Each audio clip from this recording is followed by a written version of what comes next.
Hey guys, and welcome back to another YouTube video. In this video I'll be going through my round 23 for the AFL Fantasy season.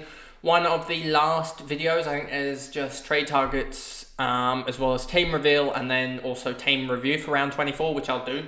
I don't know if I did it last year, which is a little bit surprising, but I'll do it this year. So one of the last videos that I do of the AFL men's season related to AFL Fantasy for this year. And yeah, I thought I had a pretty good round, 24-24, a round rank of 52-84. That was basically just ruined by one man in particular. Well, two guys actually. Two guys basically scored below, really below 83, and they kind of stuffed it up. And there were probably two of the guys that I thought, well, I mean, Merritt had a tag on him, so he wasn't going to score well. And I'm just looking through here. I was pretty much scuffed either way. Because I was never going to pick Wilkie, McGrath, was never going to Pick Howe, wasn't going to pick Elliot Yeo, was never going to pick Bose. Could have picked Damon or Scott, but I wasn't really going to pick them. Maybe I could have picked Duggan or Fisher, maybe, but I didn't trust Fisher. Like, I was basically screwed either way, just because there was no good defenders this week that I could actually get to, just looking at this quietly.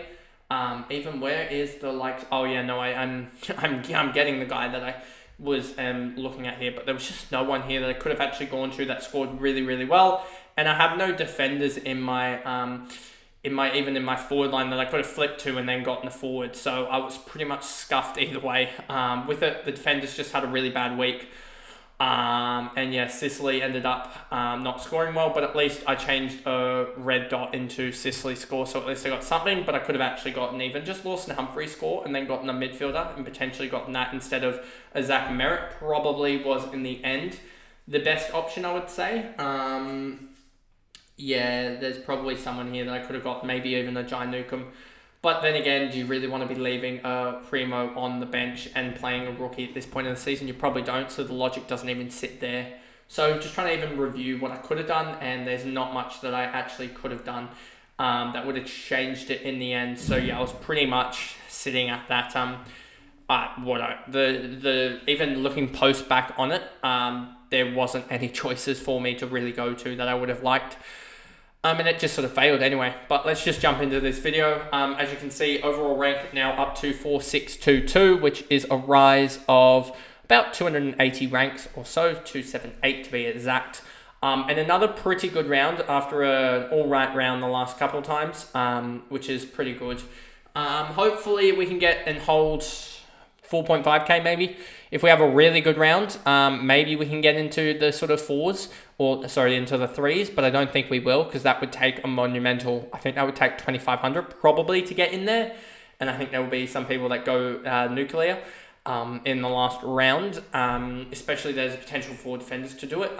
So yeah, we'll just see how it goes. Yeah, if I hadn't emergency Nick Martin actually thinking about it, could it have worked? When did Lawson Humphreys played St Kilda though, so that didn't work, did it? Yeah, if I had, instead of Showmaker, if I had a West Coast rookie defender, then I probably could have even emergencied the likes of Lawson Humphreys, and then honestly had James Sicily in that spot and then swapped them around or something like that, or gotten James Sicily onto the bench. I don't know exactly, but yeah, it just didn't necessarily work for me on the weekend, which that is what it is. Whitfield 115, yeah, just back to his best, simple as that. It was actually a pretty dry game, considering what happened on the Friday night with the NRL and it being dead wet, that I thought this game was going to be so wet, and he ended up with 27 touches, 11 and 3 and 115. Why have you done that? No, I want one that's there. There we go. That's what the zoom that I want.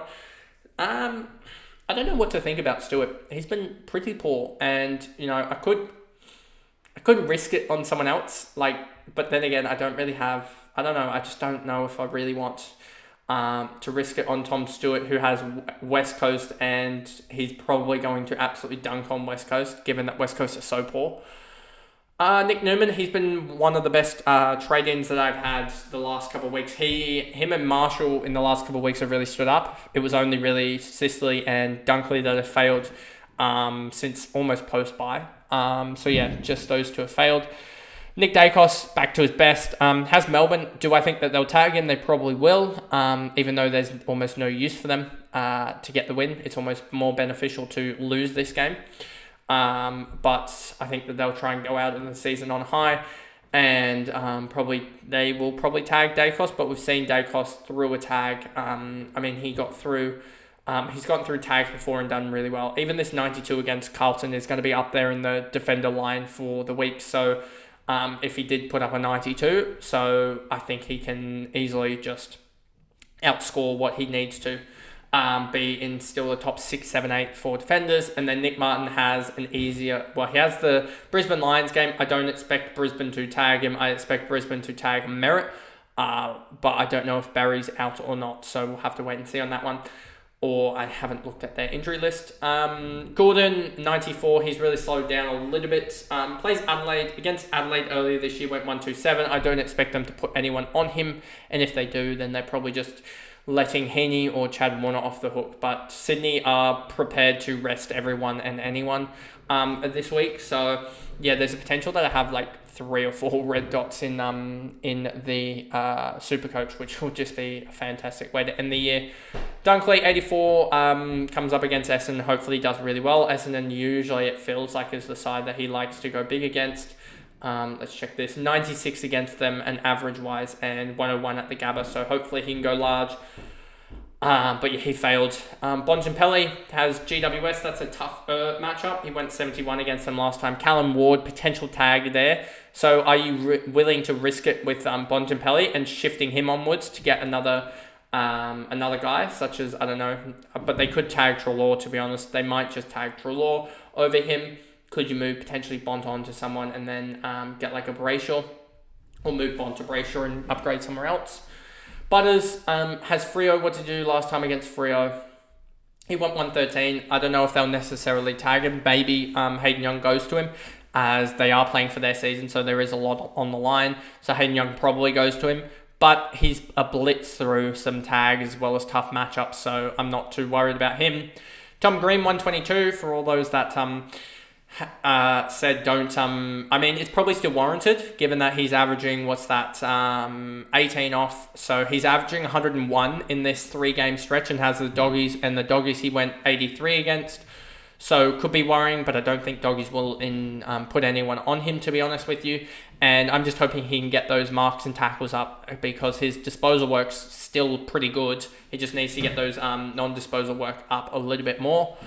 Zach Merritt got tagged against Brisbane. If Barry's there, he could potentially get tagged. But yeah, just tagged out of this game. Probably should have seen that coming and possibly traded him to someone, as he did go down 14k, was it? Yeah, 14k. So potentially could have traded him. But then again, he wasn't a red dot, so he couldn't really be traded.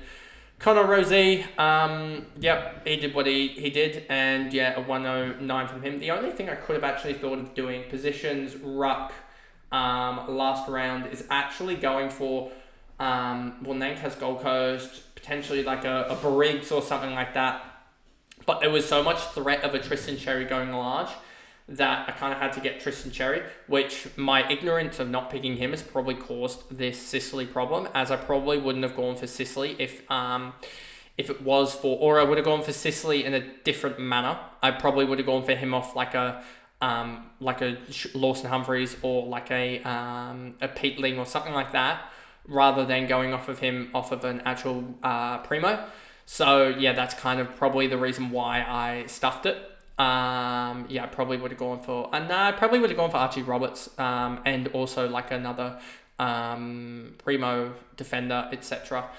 And that's the way I probably would run it. But yeah, just no real defenders in sight, and continuing to forget about Tristan Cherry probably didn't help, to be honest with you. He's got a 111, so he's probably going to finish around that 115 average, which will be a tough price to pay next year, to be honest. Rozee, he did his job and now comes against Fremantle. We'll see how he goes, but his last 3 have been pretty good, and yeah, I definitely warrant to stay. And then Caleb Sarong, an iffy one as well this week. I don't think there's any real midfielders to go to be honest with you. I don't know if there's any midfielders that I like. Viney's got Collingwood, you could potentially go there. Where did you go last time against Collingwood? 74, so Potentially, potentially not. Hewitt has St Kilda, don't really like that either. Newcomb has North Melbourne, so you could potentially go there. 110k though. Is that enough cash to get James Sicily up to like a Sinclair or something? Don't think that is. Barnett, Romo did his job, 161 doubled, and comes up against Carlton, who have Pitnet in the ruck. I don't know who went. I don't think anyone from the West Coast Eagles did anything relevant against Pitnet on the weekend. So let me just check. Bailey Williams went 89, which is above his average, I would suspect, by 25. Williams went 45, which is on his average. So, I mean, there's probably a positive ruck matchup there still for Romo, which will be good. What did he do last time against Carlton? Last time against Carlton, he did not play them yet, because why would you play a team for the first time in round 24? And yeah, Tristan Cherry has the likes of Hawthorn. Against Hawthorn last time, he went 126, so we'll see what he does this week. Sam Flanders, 95, job done. James Orco, 99, job done. Jai Caldwell, 119, job done. Heaney, 94, job done. Just because I say that, and yes, there is Brett Daniels, and he will be highly traded in. But if you go last round and you go, Darcy, that's freak, that's not going to happen again. I mean, he's got GWS. I don't think GWS with Sam Taylor is going to do that. You got Fraser, 115, Hogan, 114. Hogan's not going to do that on Western Bulldogs backline. So I don't think those two are going to do that again. Fraser, that was freak, and that was against a horrific North Melbourne team. Brett Daniels, he's probably going to back this up with a decent score. Neil Bullen, Kennedy, again, getting job done. But like, if you actually think about it, last round, let's go to 3-round averages. You got Daniel, Hogan, Kennedy. Powell's still doing all right, but that'll drop down again. But even if you look at this, that's 1, 2, 3, 4, 5. Even though a lot of these guys are playing poorly, even Jai Caldwell, look at this. You'll still see 99 last 3. That puts him around about Tom Powell's range. Zorko last 3, 96, still in this gap here. Sam Flanders, 83, probably pretty poor, but that puts him down a little bit further. But even the last 5-round average, you'll see that his average is 100, which is still second best of the guys that I don't have. Isaac Heaney's 96, 95, that puts him around that range as well. Dylan Moore, he's up top, and Sean Manor is just filling in for the week anyway. So yeah, I'm not too disappointed about that forward line. Ended up scoring around about that 6, 12 points off, 29 points off, so they ended up scoring 603, I believe, between them. Is it 603? 12 points, 29 points. So no, 610 actually, sorry. I got my numbers messed up. 610 between them. That's a pretty good number. I'm just checking if that looks off there, just thinking about that. Yeah, I've stuffed up some number there. 6, 12, 17, 29 points off. Yeah, no, 609. Can't believe I stuffed that up. 609 between the forward line, average of 101.5 is a pretty good thing for the forward line.